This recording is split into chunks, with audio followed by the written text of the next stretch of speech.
Your ears do not deceive you. You have just entered the Cryptid Creator Corner, brought to you by your friends at Comic Book Yeti.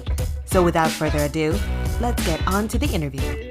Hello and welcome to Comic Book Yeti's Cryptid Creator Corner. I am one of your hosts, Jimmy Gasparo, and I am very excited to talk to today's guest. He is an artist and a writer.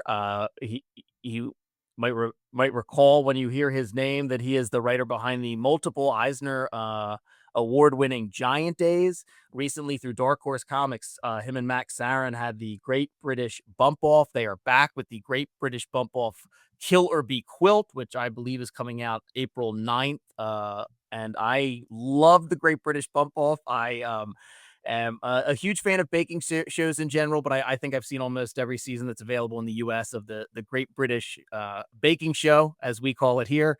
And loved the Great British Bump Off. Excited they're back for another one. So please welcome to the podcast, John Allison. John, how are you doing today? I'm very well, thank you, Jimmy. Thank you for having me on.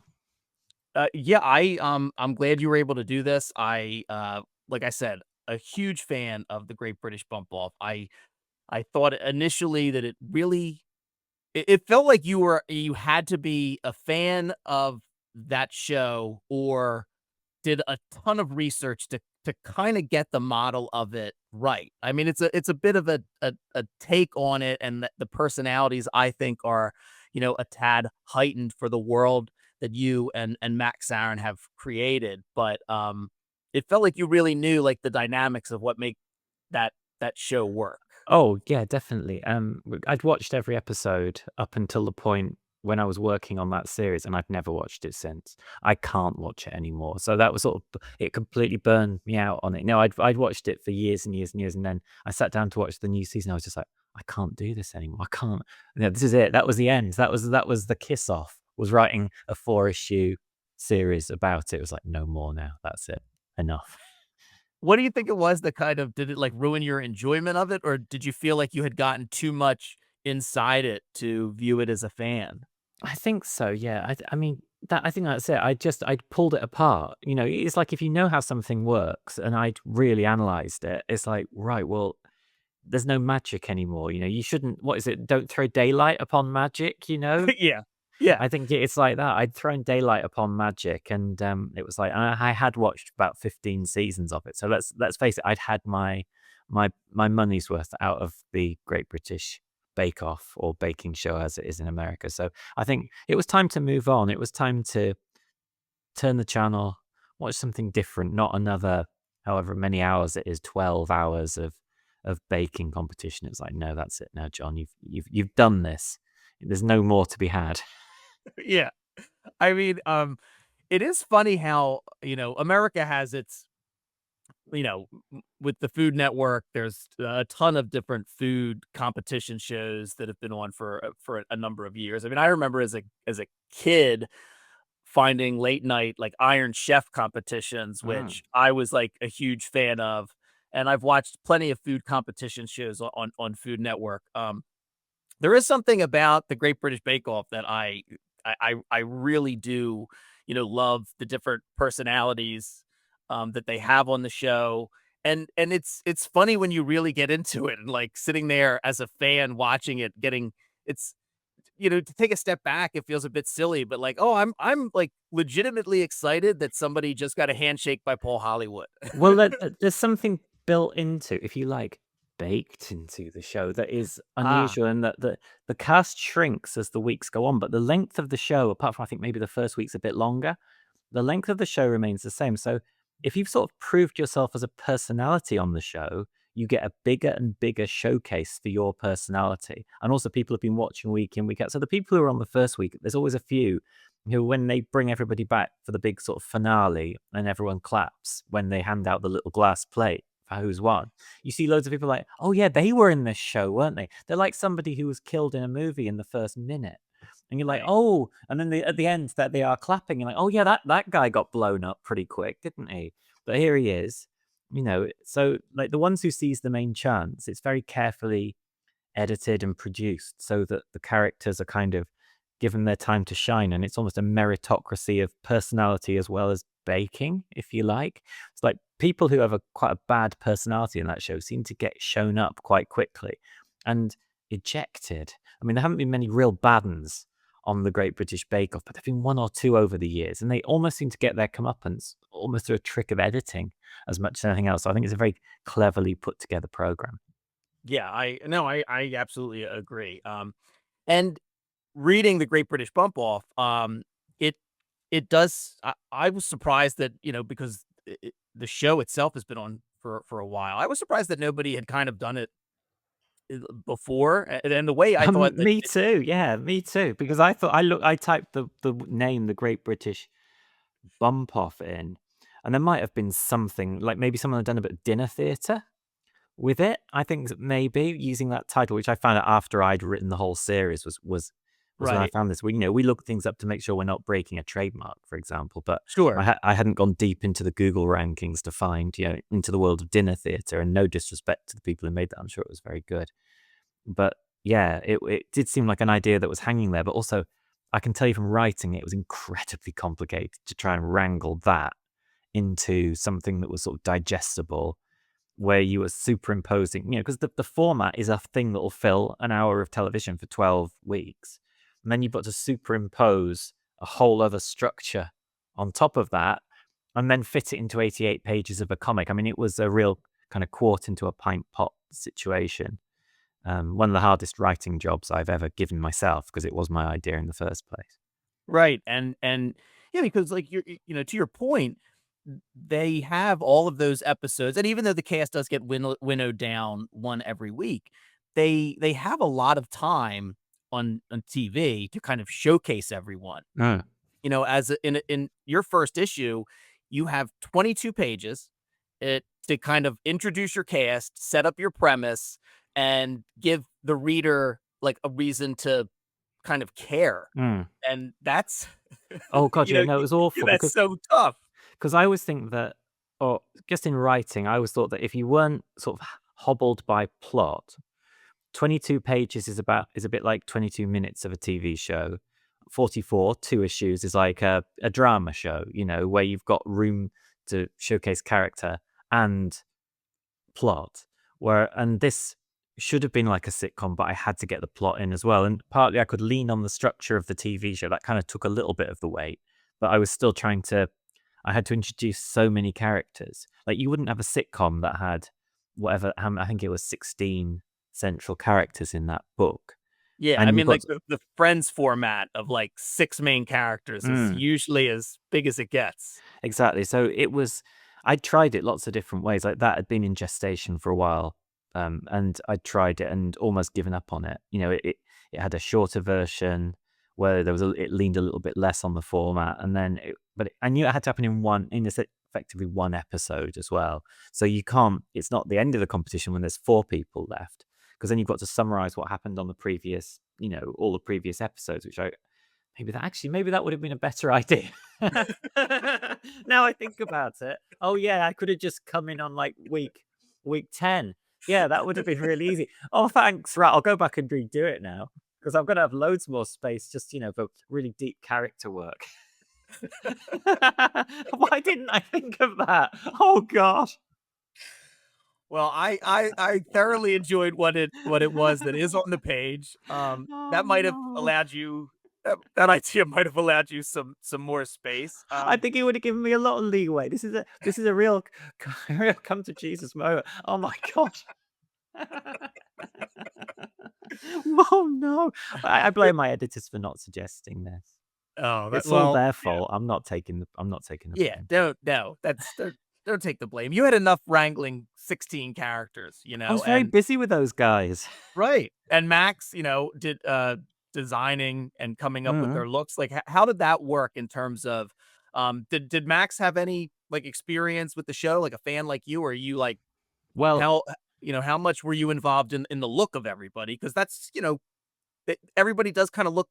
Bake Off has a pretty diverse cast, yeah, as Bump exactly. Off Yeah. does. So Max did live in the UK. Max lives in Finland, but had lived in the UK for a bit when they were studying in Wales at university. But I don't think they'd seen Great British Bake Off, or they were only tangentially sort of aware of it. But obviously there are loads of videos on YouTube that you can watch. There's loads to go out. And I built the tent as a 3D model in SketchUp. So I gave Max the tent to work with. So the set was kind of handed over. That's how good I am to work with, by the way. I hope that other artists are thinking, oh, God, I wish I could work with John because he builds the 3D sets for you. He does all the work for you on the backgrounds. But yeah, so I'd done a rough version. Effectively, as I write, I draw like thumbnails, really. I kind of write on the balloons. It just helps me write because I am a cartoonist first and foremost. Most of my writing I draw myself, so it's very hard for me to flip into a kind of I'm Stephen Bochco typing on his typewriter mode, which is how I picture all writers, just typing away. Right. So I'd kind of make a bad version of the comic with all the panels laid out, and I say to Max, you don't have to use any of this. And the characters all had a basic shape because they have to be consistent from panel to panel. So I wrote the first 2 letters of their names on their aprons.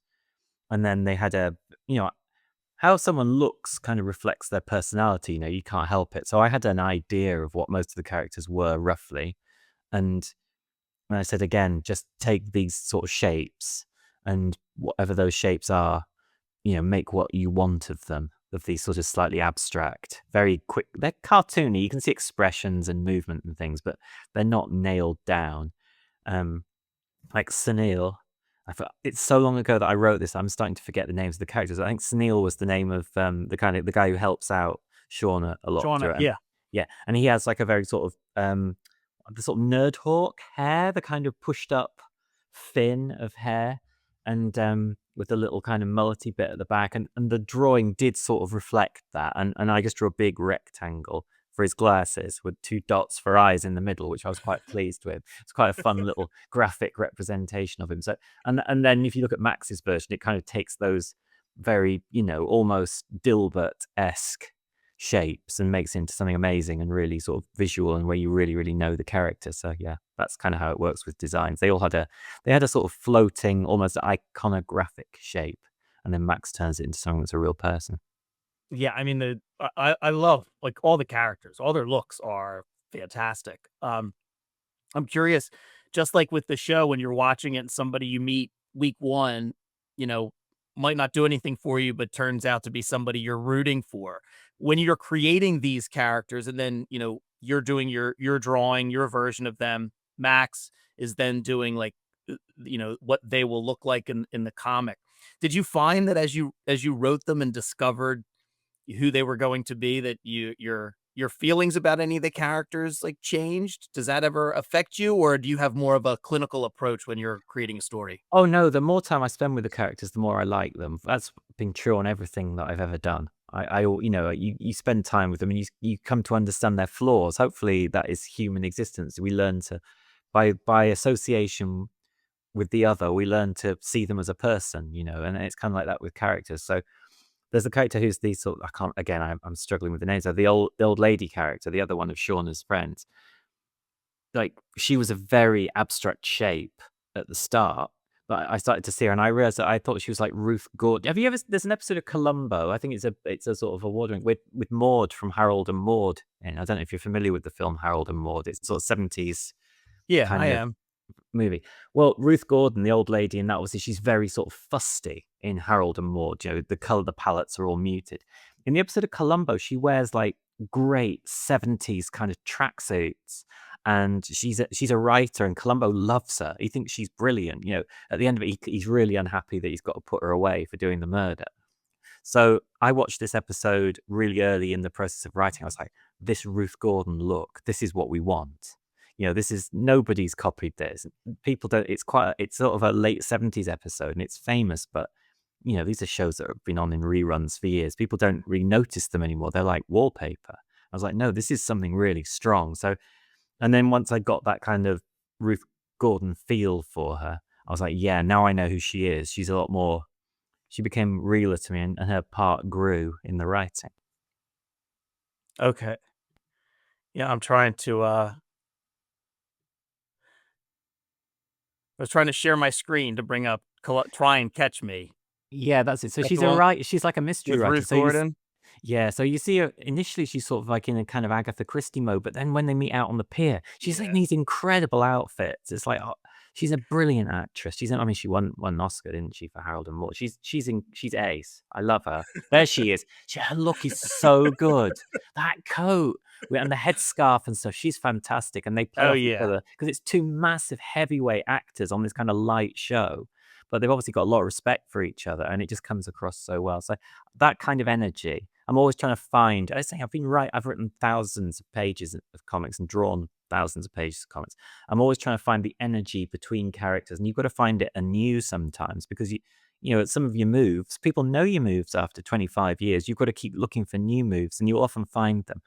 I remember reading a comedian saying that when they couldn't think of anything for like a sketch show, they'd come up with like random ideas. They'd go, we'll just watch some videos of like the Yugoslavian parliament, because you'd see someone there who didn't look like anyone you knew doing something that you couldn't even imagine. You didn't really even know what he was saying. Obviously, it would be in Serbo-Croat what he was saying, but there'd be the seed of an idea there because he'd have like a wild looking suit on or something like that. There'd be some kind of agitation, and you'd be able to draw some kind of new dynamic that didn't come from within yourself. So anywhere, ideas are everywhere, really. And if I stumble across them, I make sure old films are great just for behaviors, attitudes, and interrelations that you don't see in contemporary programs. Like people talk so fast in old movies that there's just loads of material there anyway. They're throwing it away. The scripts were like telephone books. Yeah.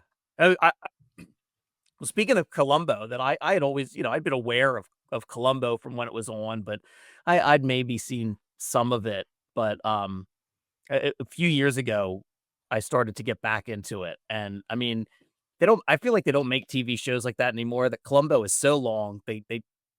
Every episode begins with, what happened.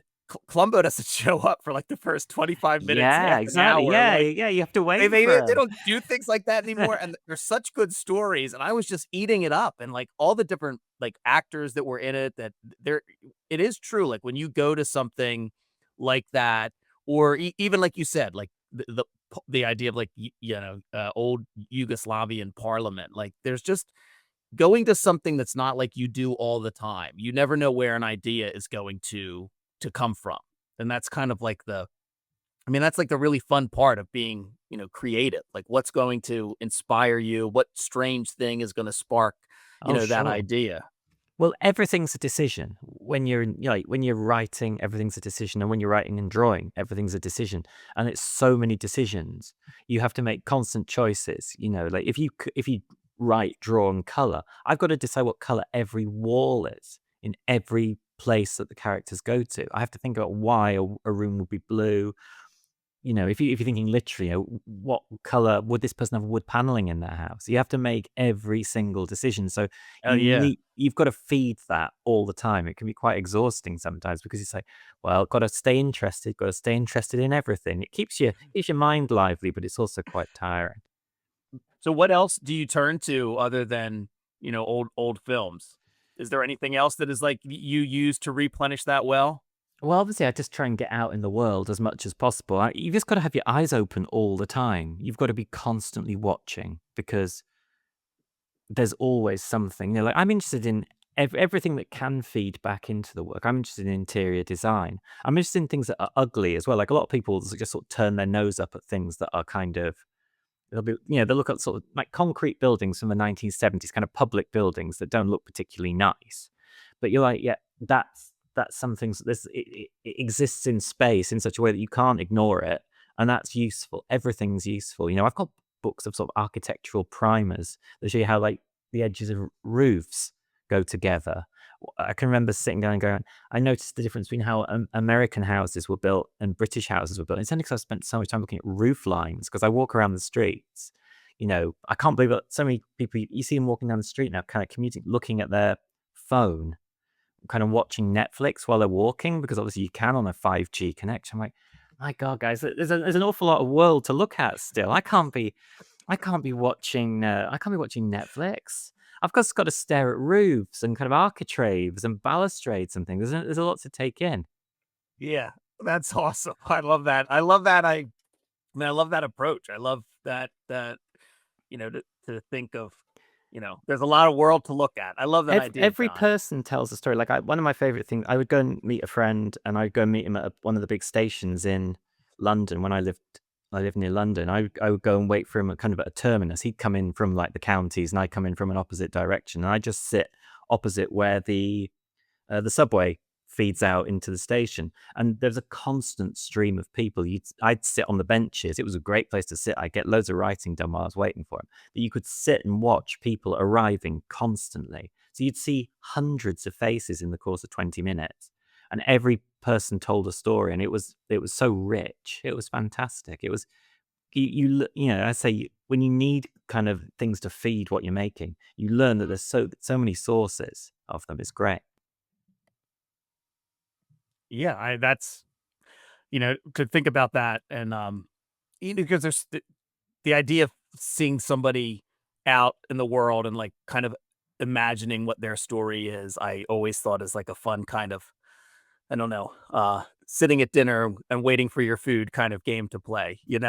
Oh yeah, like again, like I'm very conscious of that. I can sit and look at my phone. I can sit while I wait for someone and fill every second with kind of trivial entertainment. But at the same time, I feel like I got so much out of boredom in the past. I don't know how many ideas I had before I had a dishwasher just washing the dishes, where I had a pad stuck to by the window which was waterproof, that someone gave me as a present, so I could write ideas down, because when my hands were wet and I couldn't do anything else, all I could do was stare out the window and wash the dishes. All sorts of kind of ideas would be resolved. Like my subconscious brain would suddenly click into action. So I try to set my phone aside, and because I know it's it's almost like a kind of a blockage in the system of inspiration, really. So I try to stay true to how things were when I was younger, when I didn't have that option open to me. Yeah. Oh, I love that. Well, then, kind of turning into the next thing after Great British Bump Off, which is coming out in April, Kill or Be Quilt. What made this, like, I guess, the world of quilting or crafting? I mean, was that just a natural segue, or why are you taking your protagonist, the great Shauna Wickle, into that direction? Well, I have a list of names of stories that don't really have any substance to them. So often it'll just be a good title. And I work backwards from the title, and a lot of them don't work, obviously. I have one called The Green Fork, and I think it's been written on it's meant to be about a restaurant critic. And I do not know what this could ever be. But, perhaps in 2031, with no other ideas, I'll finally have to do The Green Fork. But I don't know who The Green Fork is, what their issue is. But it's up there on the board. And so Kill or Be Quilt, it had two names. Prior to being called Kill or Be Quilt, it was called Patch of the Day, because the soccer highlights show that's on like your main TV channels and has been since the 60s is called Match of the Day. But that wasn't a very good international title. So there are various people are now claiming that they led me towards Kill or Be Quilt, but I can't remember who it was exactly anymore, and I refuse not to take credit for it. My goodness, I've spent enough time thinking about it. It's mine now. So so this was just a title, and then you kind of worked backwards into, I could use Shauna from Great British Bump Off for this Kill or Be Quilt. Yeah, because it could have gone either way. But I mean, it was a neat follow up, because it was still kind of arts and crafts based. So it was a good follow up, because Dark Horse, initially Daniel at Dark Horse said, "Do you want to do another Great British Bump Off?" In the baking competition, I was like, no, I don't. No, there is no more mileage in this. I have no more cake jokes. I don't just want to do the next week, because eventually this would run to either 12 volumes of one season of a TV show. I'd still be working on the same season of a TV show at the rate these things come out in like 2037. And I thought, that doesn't sound like a good recipe for sanity. But I did know a lot about quilting. My ex's mother owned a quilting shop, and we were together for a decade. So, I knew all about it, and it's not that different an industry from comics. The sort of the way your local comic shop is what your local quilting shop is, except it tends to be kind of middle-aged ladies, but everything else is the same, except instead of like your your Wednesday Warrior releases. You've just got a wall of bolts of cloth, what are called fat quarters, but they cost them, roughly the same as a single issue of the Batman Who Laughs or whatever. It's pretty Okay. much the same deal. The hot new cloth is in, the new Right. designs, the new patterns are in for this month. And It would be funny. Is there also like struggles between the the I guess the direct market versus the indie market? Oh, that's a very interesting question. And I would imagine that all the same. I mean, obviously, the system of distribution is slightly different because it's not as monolithic with where all the supplies come from. But it is. I mean, it's a very similar industry. It has conventions. It has the whole sort of There's like quilting quilting conventions. conventions? Of course, there are. Yeah, can you imagine? It'll be in a local hotel Yeah. sort of convention room. I don't know how big the biggest one would be, or in a church hall like a small press fair would Right. be. And the No, I'm gonna quilts spend are my all afternoon Googling quilting conventions now. oh I have god, yeah, to know more. quilt fairs. Yeah, because there's one in the series, and they're not, again, they're not that different. The people who make quilts or sell the different sort of stuff stand behind tables. It's a lot more based on people who come and like hang up their quilts behind, and it's more community based. It's like comic conventions were when they're in the more innocent time, when it was more about fans and creators coming together and talking, rather than how it became a sort of bazaar where you just sell things. It's more like San Diego Comic Con in 1981 than it is Okay. San Diego Yeah. Comic Con in 2025. But it's very much the same organization of a community around a certain sort of behavior. Definitely. Yeah, I was surprised, and it was a really good way to talk to my prospective mother-in-law. Because we had this understanding of two very parallel, similar existences. It was really funny how many things were the same. Oh wow, that's fascinating. Um, and so I guess, not to get too much into the story itself. I don't want to spoil anything, but I am kind of curious, like, was it difficult to figure out how to get Shauna like into that world, or, to kind of do the setup of the premise? Now you have your title and you have what story will work with it. No, it wasn't, because again, the sort of often the shops would have like they'd get like a sort of an art student in to work at them. So someone whose mum was involved in the scene, or they'd done a bit of quilting as part of an arts degree, and then in the summers and around Christmas and sort of busy times of year, they would come in and help in the shop. And often there would be a sort of young woman in her 20s who was kind of they wouldn't hang around for that long because they'd go back to college or they go on to whatever they were doing. But it was a great job if you were that way inclined, if you had a bit of a grounding in it. And so Shauna was perfect for that role. She was just like the young women who would often, I say my sort of in-laws would get into the shop, just to come in, and they'd be there for about 6 months or something like that, or a year.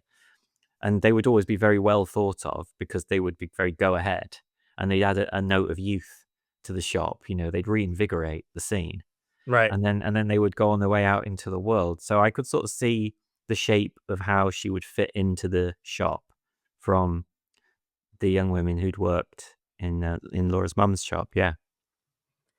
So is this cast of characters going to be, I guess, more like middle-aged or older British women, which in terms of like television shows and movies, I think is like my favorite, not necessarily caricature, but I think of like what was the older actress on Are You Being Served? Like What? Not Mrs. you know, Slocum. Mrs. Mrs. Slocum. Yeah. Slocum and her pussy.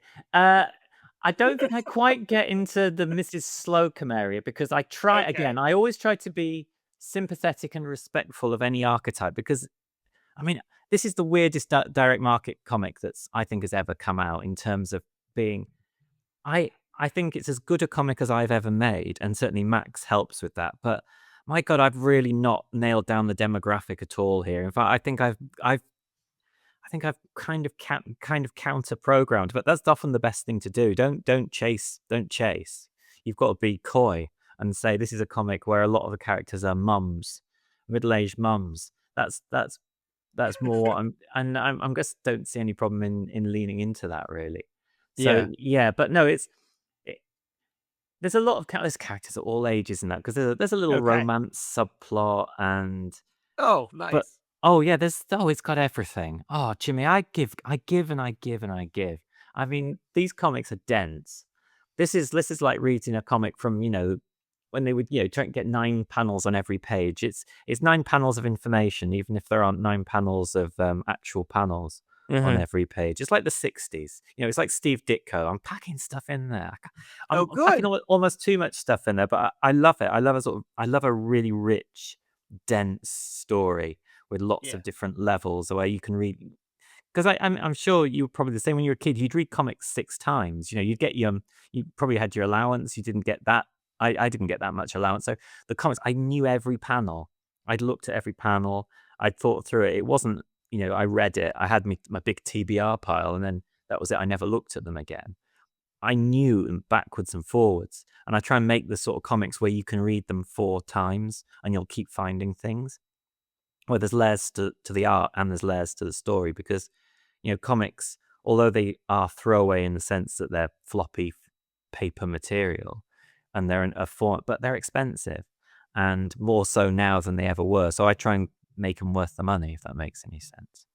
No, that makes perfect sense. I mean, yeah, um I've gone through Great British Bump Off twice now. I plan on going through it a third time. And actually, one of my colleagues at work, one of the other, my friend Rachel that I work with, we refer to each other as we're business husbands. We didn't like the term like work wife, so we're business husbands, Rachel and I. And I was telling Rachel, we were talking about the weekend. I said, "Oh, I'm interviewing for the podcast this writer and an artist, John Allison." And I said, "I think you'd actually like it. It's the Great British. He has a new comic coming out, but the Great British Bump Off is, it's like the baking show versus like Agatha Christie." And then she pulled it up and she's like, "Oh." And Rachel does not read comics, but like looking at it and hearing the premise, she was like, "I'm gonna get this." And I'm like, "All right, That's I sold one. I sold one for John." Oh, thank you, Jimmy. I'm gonna say you'll get your commission. You'll get your Thank you. 15%. But I no, that's appreciate it. it. I'm all I'm trying to do. Like, that's always been my purpose, has been try and find the readers who don't read comics, because everyone likes comics. Like, we grew up reading newspaper comics. They were made for everybody. Oh And yeah. the sort of narrowing of the industry to being just for fans, I don't think really reflects what comics are and how powerful they are. Like, they're the comic of reluctant readers as kids for a reason, because they're fun to read, they're enjoyable to read. And it's not like when you're an adult, or if you don't fit into a certain sort of nerdy subgroup, that you don't like jokes and fun. And yet comics so rarely seem to do humor, even though it's something that, like, I love like like funny books, funny novels, and comics can do it just as well as they can do any other genre. But it seems rare these days that kind of light material gets done. And by light, I don't mean throwaway. Again, I mean light into it's hard to make people laugh. It's hard to Yeah. find loads and loads of good jokes. So yeah, Yeah. that's kind of what I'm trying to do. So when you say that your friend who doesn't read comics will read it, I'm like, that's what I want them to see, something in there that kind of reflects something in themselves that maybe they don't see in other comics. Yeah. I can't wait to have Rachel read it and talk to her about it. And then, we'll do the same thing for Kill or Be Quill. And I totally agree because I think, I mean, I read a ton of different comics, and in terms of, big two superhero comics, a lot of them, there are some that are funny, but a lot of them have one-liners kind of mimicking what we've seen, from more so the Marvel movies than the DC movies. Mm, Like, they're quippy than yes. funny, which I think is a little different. But yeah, it's very rare that, you know, comics have a lot of, jokes, like actual like setup punchline jokes. And with being a visual medium, there's a lot that you can do. So, when you have something like the Great British Bump Off that is, everything from like setups and gags and telling visual jokes, but also doing puns and doing like that kind of mimics the humor of the show. Like, it's very refreshing to kind of like see that, and also you have wonderful characters, and the art is amazing, the colors are amazing, and you have this great mystery as well that kind of carries through and makes sense and has a wonderful payoff for anybody who hasn't read it. But yeah, I totally agree in terms of humor. I was curious, like, what do you think has developed your sense of humor the most over the years? And, working in comics, being, in the UK and, having an American audience as well. Have you found what do you think are the biggest differences between humor with the UK and the US, if you think there is one? Well, we're all raised on American sitcoms here. Like, you turn on like network TV, just the TV that comes to your aerial on the roof at kind of 9 o'clock on a Tuesday morning on Channel 4, and there'll be just endless reruns of Frasier and Will and Grace. So, I grew up with Cheers, Seinfeld. Just trying to think what the sort of real big guns at the time, like the Larry Sanders Show. I was Okay. formed Yeah. by American sitcom. These were the best written shows there were. It didn't get any better than, like, the British shows were good in their own way, but there were always less episodes. They tended to be written by one or two people. The budgets weren't the same. There weren't 22 episodes of sort of boiler roomed merriment in the same way that you would get from the American sitcoms. So those are the formative influence on my comic writing. Obviously, I enjoy the British stuff as well because the cultural sensibility is closer to me. But there was a sort of great joy of the alien in watching a sitcom set in New York because it was an exotic world. And America is presented on like 80s and 90s sitcoms was aspirational and fun and colorful in a way that Britain was not. Britain was quite a rundown country at the time. And so, in the kind of Britain was bankrupt in the 1970s, and the standard of living took a long time to recover. So when you would watch these really bright, sort of aspirational, fun, silly shows, they didn't reflect the reality that we lived day to day. I'm not saying that we were, digging coal out of the living earth to keep warm with our fingers. It wasn't like that, but it Right. wasn't the same. Like we didn't. I remember the first time I went in an American supermarket. In a good way to describe it is that you would have 6 brands of pasta sauce for every one that we have in the UK. It was overwhelming. It was like a Yeah. kaleidoscope of Sure. pasta sauce. I choose pasta sauce. I could have chosen any nut. Cereal would be another one. The cereal aisle in America was almost more than my fragile British brain could take. I'm fairly sure that digestively speaking, it was also more than my fragile British stomach could take. That's a lot of sugar. But Yeah. it was Yeah. very rich, and like it's a shared language, and so we had access to all your culture, and I just drank it up as a kid. Because again, it's very cheap for foreign countries to import already made TV shows because they haven't got to make them. They've just got to pay the licensing fee. So there was always loads of American culture in the UK because it's English language entertainment, and they could get it in cheap if Okay. yeah. So we got everything, or Yeah. or rather, we got kind of like the a mountain there's the grey bit when you draw a mountain as a kid, and there's the white bit on top. We got the whole of the white bit. They just cut that off, floated it over, and that's what we got. So the grey bit, what went below? We didn't see those shows. We never saw Beverly Hills Bunts. We didn't see the sort of the 4 spin-offs of Cheers, Right. the Tortellis. We never saw that, but we got the the primo stuff. Okay. Yeah. It's just interesting to hear because I like growing up and having access to all of that here, in the US.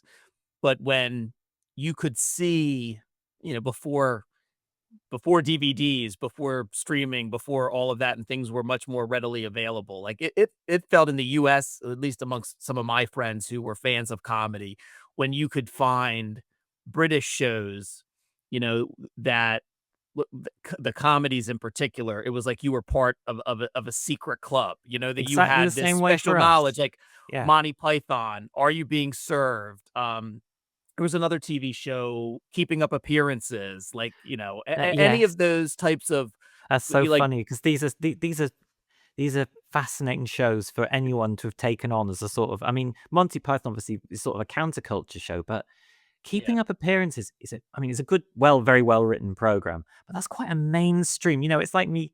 It's very difficult for me to think of a cultural analog kind of flipped on its head. Where I was like, yeah, Keeping Up Appearances. We weren't, as teens, we weren't all gathered around Hyacinth Bucket and her and Onslow. Although, as you can tell, I did watch it. But It was just that there was such limited access. oh So no, of know, course, yeah, it worked, but it worked in exactly the same way. Like, definitely remember that UK TV, when I was a teen, until I was perhaps 13, UK TV went off the air at 2 o'clock in the afternoon and then didn't come back on until about 4 o'clock. Or maybe it was, like there were hours where it was just like, well, we're not going to broadcast anything now. And it went, and then there was no TV through the night. They played the national anthem at the end of like the BBC. And then the screen just went to a picture of a clown and a little girl. And the little girl's like, yes. This is true. It was called The Test Card. A little girl and a clown playing tic-tac-toe on a chalkboard. And then it would just come back on. There wasn't breakfast television in the way that you understand it in America until 1983. It was just oh wow, nothing. There was just nothing. okay.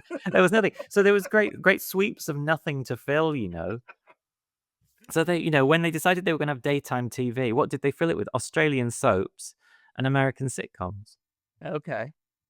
Well, then what an interesting mix. I'm not familiar with Australian soaps, but Oh, believe me, that's the other big strand. I wouldn't dig into that particular mine today because I think that's perhaps one for your Australian sister podcast. I okay. wouldn't. I don't think that's an area we should dig into. I think we'd get into some real sort of apocrypha and obscure titles very quickly.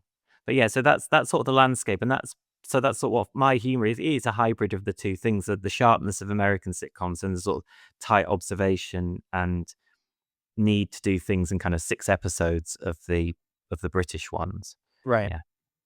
Oh, that's funny. And so just to conclude with like Or Be Quilt, it's another 4-issue series coming Yes. out through Dark Horse. Do you think? I mean, issue 1 isn't even out yet, but do you think this is still fertile ground for you to play in the future, or you haven't gotten that far yet? Well, Shauna Wickle is a character who has been in a previous series. This is kind of a spin-off of, I did a series called Bad Machinery that ran from Oni Press, of 10 volumes, and it was about 6 child detectives. So in the first volume, they're 11, and it ends with them at 16. Because they weren't really children anymore. And the tone of the series, I was going to have to get into adult themes, but that wasn't really appropriate for a lot of the readers of the first book. So I kind of drew a line at the 10th. But the characters, they were too good not to continue using. There was lots of ground I hadn't covered. So Sean has been kind of in what do they put Han Solo in? Carbonite. That's it. She'd been in Carbonite for a few years, but I was able to bring her out straight away. Her voice was easy for me to find. And again, with these, I mean, the nature of the comics industry now is that you can't kind of have an ongoing, but with Giant Days, I had an ongoing 60-issue virtually series.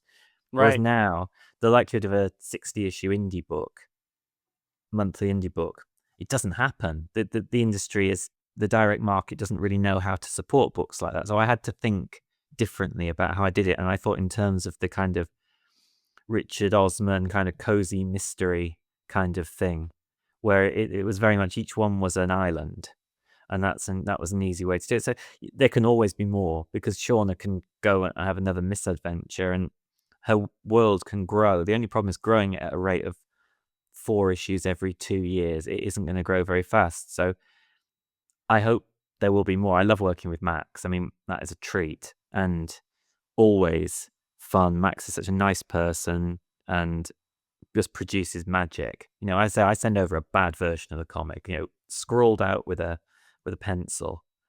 Oh, there is a typed script. I don't want people to think I just send hieroglyphs and say, get on with this. There are instructions. But, to see what I send over turned into something that looks, I think Max is one of the best. I don't have to think it. Max is one of the best working cartoonists today. And so, who wouldn't want to do more of that sort of thing? Right. Yeah. Well, I'm really excited for it. I cannot wait until it comes out. I'm gonna add it to my pull list, so that I have it waiting for me at my local comic shop.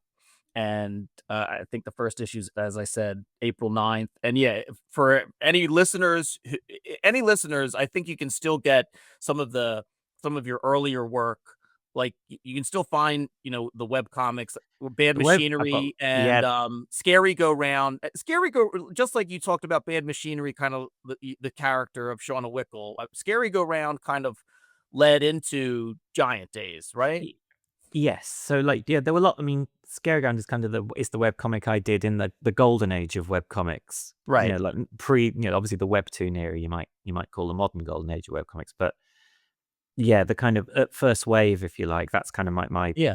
hit series from that era, and it ran for 7 years.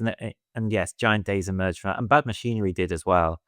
These characters were kind of developed as kind of fringe characters, and then, as would often happen, they would outgrow the series, and it was as already overstuffed as it was. So when I finished Scary Go Around, I had a few ideas for the series. Giant Days was one, and Bad Machinery was another. So in the end, they both came out. But all these things are still out there. Bad Machinery is still in print from Oni, and you can read it all online as well. It's sort of all hosted on Go Comics, the kind of the comic strip portal. It's all on there. Yeah, I'll put links in the show notes so anyone can, find you on social media. I think you have a Patreon as well. I do, yeah, yes. My patreon.com/scary go around. But I still do free web comics like 3 days a week, Monday, Wednesday, Friday at badmachinery.com. So if you go to badmachinery.com, you can find all the things that I do. There's loads of before you have to spend a thin dime. You can work out whether you like me or not. That's awesome. Yeah, I'll have links to everything for the show notes. But I highly recommend the Great British Bump Off for any listeners who haven't checked it out. And also, I hadn't gotten a chance to read it yet, but I saw when I was doing a bit of research for this Solver, and some of that looked awesome to me. So I want to check Thank that you. out as well. Also, I think your main character is Charlotte, and that's my daughter's name, so I always like when, that there's a similarly named character, so that always Well, does it for me. Charlotte does briefly appear in Kill or Be Quilt, because at the start, all the from the her Shauna's friends from the other series all show up to see her off on her little kind of vacation that she heads off on. You know that they aren't going on the vacation with her, even though they were clearly very good friends, because they don't believe she can go on vacation, which sort of speaks to the character, and also how they don't want to be drawn into whatever's going to happen. Okay. Well, yeah, that makes sense. But that'll be interesting to see all of them. One thing I did want to ask you about when I was looking at, I don't know if it was the Patreon or the Bad Machinery website. It said you're not accepting commissions at this time except for beer bottle or beer can Beer cans, design. yeah, because I don't know if you have this culture in America, but there's a big culture of like craft breweries will kind of commission illustrators to do Oh, like can designs for when they've invented the new sort of hazy IPA, and it'll have a great name, and there's always a great illustration on the can. And you only ever yeah, get paid in beer, but I drink so slowly. I can only really drink one beer a day, and not every day. So if someone gives me 2 cases of beer, that's like a right. year of beer. Oh, that's Imagine a year of beer from one drawing. That's all I want. no, that's great. I mean, I think I would drink 24 beers faster than that. Um, that's fine. It's not a competition. No, I love. Well, there's a great liquor store not too far from me that has a great like single can selection, so you can make your own 6 pack. And like some of the designs on the can are incredible. There's one Oh, they're great. brewery, uh, KCBC. I'm not sure where they're out of, but their can designs are phenomenal. I'm not sure of the artist who they have do them, but yeah, it's just there's some like incredible art going on craft beer It's a can great designs. culture. It's wild. Yeah, like illustration kind of got run down for a while, like commercial illustration, photographs took over everything. So it's really interesting how I think in the last 10 years, illustration has crept back into spaces like that in ways that are, it really sort of celebrates the fact that I think there's as many or more good illustrators as there have ever been. And it's really nice to go into a supermarket and see great illustration, after, like it used to be, you look at a cereal box and the Tony the Tiger on there would be an amazing sort of mid-century modern illustration in that kind of, is Right. it UPA studio kind of look. But now if you look, they're all kind of CGI'd, and they've got the gradients on them, they look like Shrek. They're all blown out. But then you can go into where to newer industries, smaller companies, and they're paying for great work that you would, you'd happily kind of have prints by those artists on your wall. So it's just evolved, it moves out, things move outwards, don't they? They start in the corporate centers and then they lose interest or become too smoothed out. And then you have to go out to the fringes again to find the interesting stuff. Yeah. Yeah, no, I that makes a lot of sense. But I was just looking. KCBC is out of Brooklyn, but they have some really cool can designs. But I thought that was pretty awesome that you're doing that, and for a year of beer. So that's A great. year, I just want a year of it. It's still not happened though. Like I say, the flag will be raised over my house. The pirate flag Right. will go up All right. when the year of beer begins. But as yet, no takers. But it's their loss as far as I'm concerned because it's a Yes. cheap deal. They're going to get a good drawing for their Yeah. year of beer. I'd say I talked to some of the breweries because there's quite a few of them around me. We'll see how much it costs to ship a case of beer to over where you are. John, this has been awesome. Thank you so much for coming on the podcast. I just love, hopefully you can tell, love the Great British Bump Off. So excited for Killer Bee Quilt, and this has just been an absolute pleasure. For what a wonderful way to spend a Saturday morning. So thank you very much. Thank you for having me on, Jimmy. I've had a great time. Really enjoyed it. All right. And listeners, please check out the show notes, check out John's work, check out Giant Days, the Great British Bump Off. Tell your local shop you want Killer Bee Quilt when it comes out on April 9th. And as John said, you can check out the show notes. I'll put links in there. So if you want to check out his free web comics, you can absolutely do that. And if you're listening and you have a brewery and you need a beer can design, you've heard it from John. 24 beers is all it'll take. It's cheap as chips. You ain't gonna get it any cheaper than that.